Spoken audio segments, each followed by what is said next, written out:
So the New York Jets came to a shocking agreement with the Green Bay Packers to send Aaron Rodgers over to the New York Jets. And one thing that's been lost in translation is Zach Wilson. This is a kid that was supposed to be the next best star in the NFL. Some scouts had this kid rated higher than Trevor Lawrence and Justin Fields coming out of that draft class. And I always had my concerns with this kid, and he was never my number one quarterback in that draft class, but he had a lot of talent and still does have a lot of talent. But his career with the New York Jets has been a complete, utter failure. Let's talk about it. Zach Wilson on his career has 15 passing touchdowns to 18 interceptions. Now, numbers don't lie, but they can be very misconstrued. So I want to go to the eye test with this kid.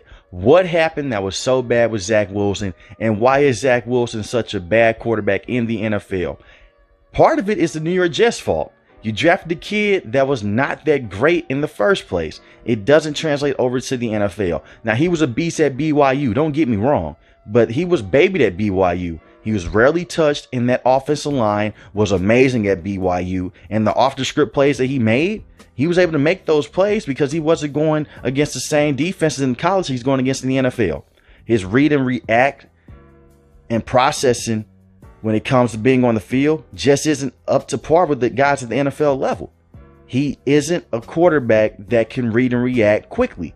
You go back and look at that Jacksonville Jaguars game from last season. Garrett Wilson wide open across the field. He wastes 3 seconds to throw the football. The safety comes out of nowhere, deflects the ball. While Garrett Wilson is wide open, he's very indecisive in the pocket. You could say that the New York Jets broke his confidence and a lot of things didn't go right. But let's take a rewind of what actually happened in his sophomore season that turned out to be so bad. That preseason game when he hurt his PCL was a freak injury, but you saw similar incidents like this happen his rookie season. A reckless quarterback that was indecisive in the pocket and doesn't have great pocket awareness will run himself into sacks and will also hold on to the ball for too long. And I understand he was not dealing in the best situation. The offensive line hasn't been able to stay healthy. Elijah Vera Tucker went down last season, and so did Mekhi Becton. He wasn't even able to play a single snap last season, dealing with those knee injuries yet again. But he did have a semblance in the run game with Breece Hall.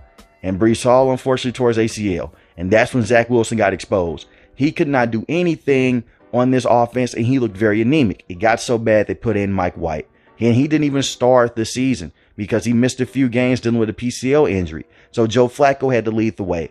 So half of this kid's season, last season, was dealing with benching decisions, terrible decisions on the field, and also rehabbing for the first couple games of the season. So you can say that he was dealing with a bad hand. But at the same time, Zach Wilson has never shown that he was a franchise quarterback for this team. He's never had that one game that makes you nod your head and say, I understand why the Jets took this kid with the second overall pick. Instead, it's been the complete opposite. While we've seen quarterbacks like Trevor Lawrence and Justin Fields show glimpses more of Trevor Lawrence, we haven't seen that from Zach Wilson. The only time that I can go on the court is just certain glimpses and plays from Zach Wilson. You go back his rookie season against the Tennessee Titans, beautiful deep ball down the field from the halfway point of the field, back in the end zone, beautiful touchdown, across the body throw. That's what you want to see in the NFL. But you only get those plays once every now and then. You always get plays like this to where he's looking like a deer in headlights against the blitz and he's throwing dumb interceptions. And that really got exposed against the New England Patriots.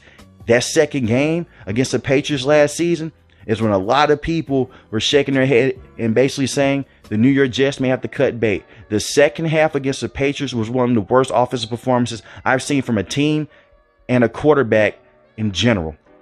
The play calling was horrible from Coach LaFleur, but guys were getting open. Garrett Wilson was open on a second down early in the third quarter. Instead, you look at what Zach Wilson's doing in the pocket. He completely misses him and he runs himself into a sack. Another instance in that game, it was a play action. Guy is open, wide open in the flash for 5 to 6 yards in game. He runs around and he doesn't even see the guy on the right side. Instead, he's fidgeting in the pocket and he almost loses the football. The New York Jets lost that game where their defense came up big yet again. The defense was not the problem with this team. And you can give me all the injuries the kid had to deal with and him getting pressured in the pocket. Most of the time when he's getting pressured in the pocket, it's his own fault because he's holding on to the ball for too long, or he's just trying to make a dumb play, or he's just trying to be Superman for no reason. You go back and look at the Denver Broncos. He's running around in the pocket. Guys are open, but it's too late for you to throw the football because now your back is turned to the opposing wide receivers. You cannot have your back turned in the NFL towards these defensive linemen because you don't know what is going on. I understand trying to get inside and outside the pocket and navigate, but his pocket awareness is just not where it needs to be. Maybe the New York Jets did play him too soon and he should have sat majority of his rookie season, but we saw a lot of these things happen in college.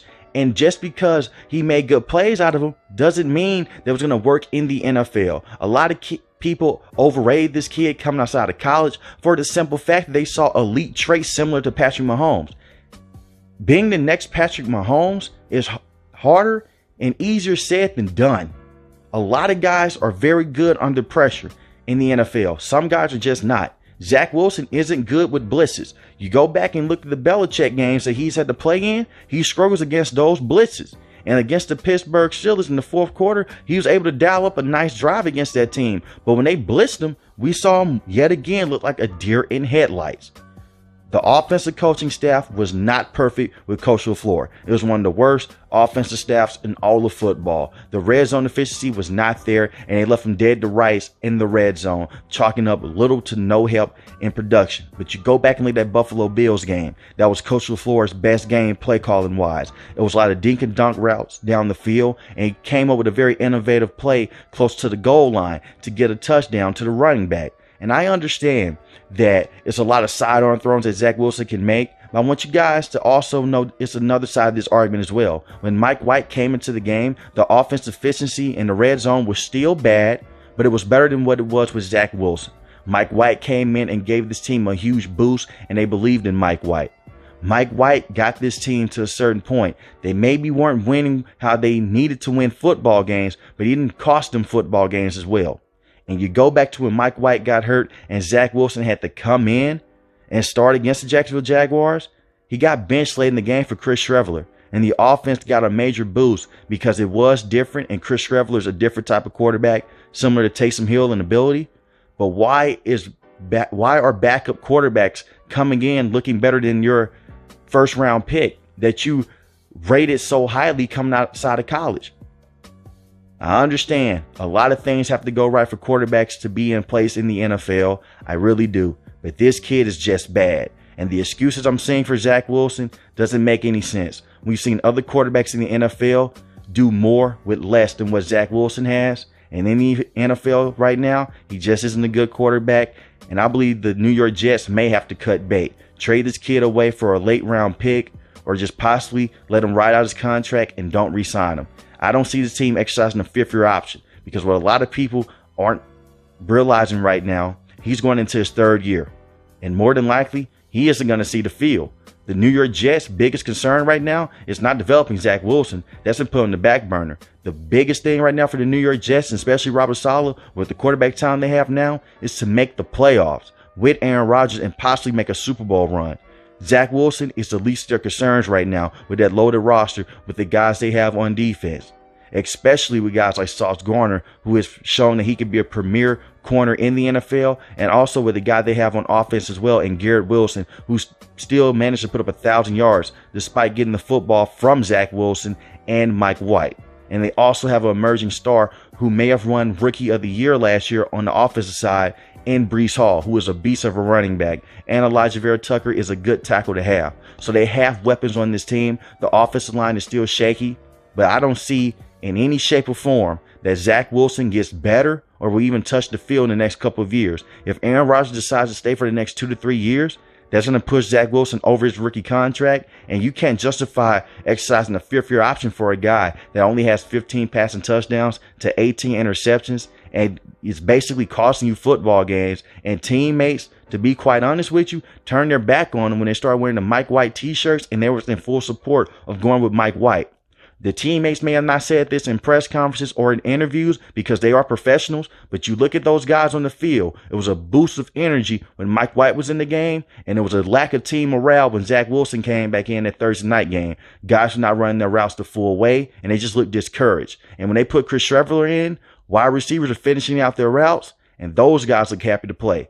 Not saying that they was out there trying to sabotage Zach Wilson. They just know that Zach Wilson was going to overthrow balls or underthrow them as well, and it was going to be hard on these wide receivers. They did show a lot of faith in Zach Wilson when he first came, but you can see it on the field and especially on the bench with guys holding their head down and shaking their heads when they've done everything that they can do, and their main play caller couldn't get them over the hump. I do believe that it is a team out there, basically like the San Francisco 49ers, maybe, with a head coach like Kyle Shanahan that could probably revitalize his kid's career because he definitely has talent. Huge arm and sidearm accuracy behind the line of scrimmage, but that's not going to work in the NFL. Let me know how you guys feel about Zach Wilson. Can he revitalize his career with another team in the NFL, or is his career just done? I believe his career is done with the New York Jets. But if you're new to the channel, hit the subscribe button. If you like the video, hit the like button. Most importantly, want each and every last one, guys, stay safe, stay positive. Thanks for watching the video, guys. Peace.